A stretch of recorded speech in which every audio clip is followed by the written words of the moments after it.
Okay, so the first step to find the social optimal is pretty simple.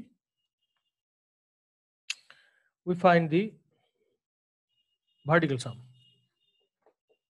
So PG is equal to 7 minus QG plus 18 minus 2QG.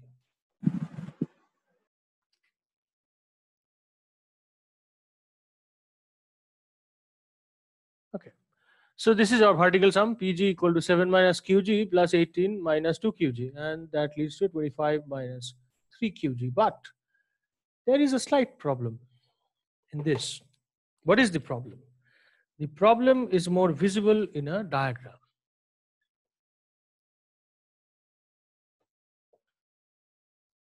Okay, so this is our guard, and this is our price of guard. So this is basically quantity of guard. Anyways, okay, so let's look at the demand for electronics. That will be okay. So let's draw a not to scale diagram. Let's take 18 here, or maybe we can scale it. 9 will be here, but that will be a waste of space. Anyways, so 18 and sorry. So 18 and 9. So this is the demand for the electronics, generated by the electronics rather.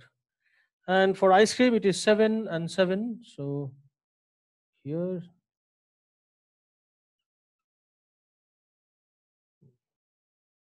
so let's say this is 7, and somewhere here is 7. So 7 and 7. So this is the demand generated by ice cream. All right, now the MC is 10. So that will be around here.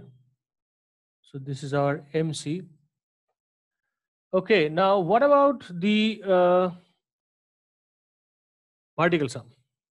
So first, up till this point, okay, up till this point, it will definitely follow the demand curve of electronics, and after that, it will have a vertical sum. And the vertical sum, as you can see from here, it will end in 25. So the vertical sum will be like this.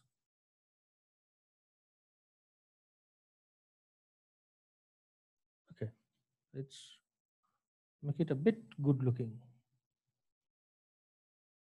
Nothing improves. Okay, all right. So this is the demand for generated by the society, let's say. So what is the social demand or social marginal benefit? Goes down from here. Here is a king and then goes till 9. So what will it be? It will be this as long as quantity is less than or equal to 7. And then it will be identical to the electronics store curve. So that will be 18 minus 2QG, 9 less than or equal to Q greater than 7. I think so. Okay, so this is our vertical sum. Okay, if you have a king, there is always a possibility of a king. You must mention that. All right, now if you look at the private equilibrium of electronics actually appears here. So this is equilibrium private for electronics. All right, okay, let's change the notation a bit. Okay, so this is electronics private equilibrium, and here you can see that this equilibrium is actually, this value of this equilibrium is basically 4, right? So how do I get that? That's pretty simple. 18 minus 2QG is equal to 10. Right? That leads to QG of electronics equal to 4. Now, the demand curve of the ice cream parlor is beneath electronics, and what is the amount of public good that will be received by the ice cream parlor? 4. And what will be the price paid? The price paid will appear here, right? And the price paid of electronics will appear here. Now, obviously, the price paid is lower, but the point is that if I add, okay, so this value will be 3, correct? The price paid, 7 minus 4, 3, correct? So let's look at this, PGI equal to 3. Now, so what is the problem here? The problem is that this 3, that price that is payable by the ice cream parlor, is not being paid. And now if I add this, then it will actually lead us to the social demand, which will be 13. Okay, all right. So this means that the willingness to pay, no, sorry, that it will be, actually it's I'm getting it from willingness to pay, but what I'm viewing here is that if I sum up their willingness to pay, so the willingness to pay in a social sense will be social will be 13, correct? But if I look at the diagram, then this part, okay, then this part is not actually being paid, and this shows the positive externality that is generated, right? Okay, so okay, let's write like this. So at EPE, the private equilibrium of electronics, is marginal benefit of electronics and marginal benefit of ice cream parlor, it becomes 13, which is far more greater than 10, which is the MC. Okay, so what does it mean? It means, first of all, the result that we are talking about, that under perfect competition with positive externality,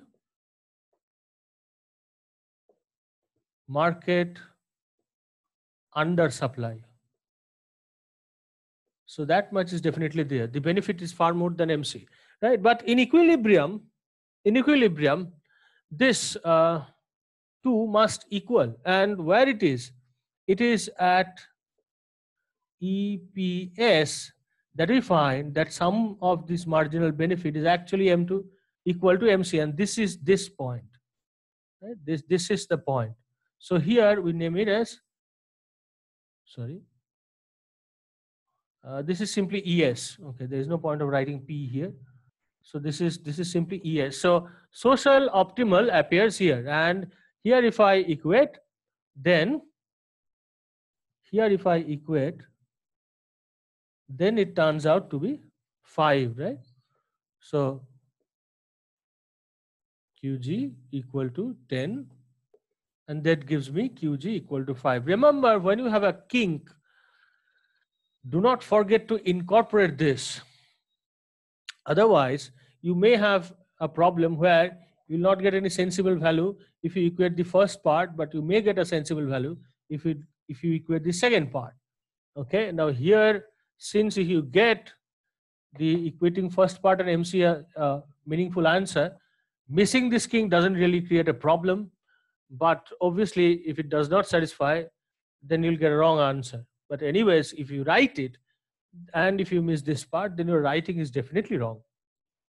All right, so that's why when you are summing up vertically or horizontally, drawing the diagram actually reveals a lot more than you may assume. All right, so at 5, what happens is you have the equality of, look at this, sum over marginal benefit. This is something new. Okay, so sum over marginal benefit equal to MC. So that's our social optimal. Okay, so this is our social optimal. All right, now that leads us to think that if we are talking about some kind of an utility maximization where one of the good is a public good. So if we are looking at, let's say, an utility function, okay, if you are looking at a utility function where the utility is dependent on some x, and then g, where g is a public good, then the standard treatment or result, that is MRS x comma y equal to py by px, this is not really going to hold. Why? Because here the relationship is not the usual one. It is the sum over MB equal to MC. Okay, so Because of that, the next topic that that is there is the problem of providing the public good. So the problem that we'll take up next, that topic is provision of public good. And we'll construct a utility maximization problem, and we'll see how this standard result of us, it changes. We'll solve it in two cases. Number one will be discrete public good, and number two is continuous public good. Okay, and we'll make an assumption regarding the utility function, and the assumption is we will assume quasi-linear utility. Quasi-linear utility. So before we start all that, it will be a good idea to go to your books or copies where consumer behavior is written and look up through what quasi-linear utility actually is, how does it behave, its connection with income elasticity, and then our discussion will be easier, because then you'll realize what is the point of this assumption. And this is a general style of work in public good. So we are going to, you are going to see it not only here, but also in future whenever there is a discussion on public good.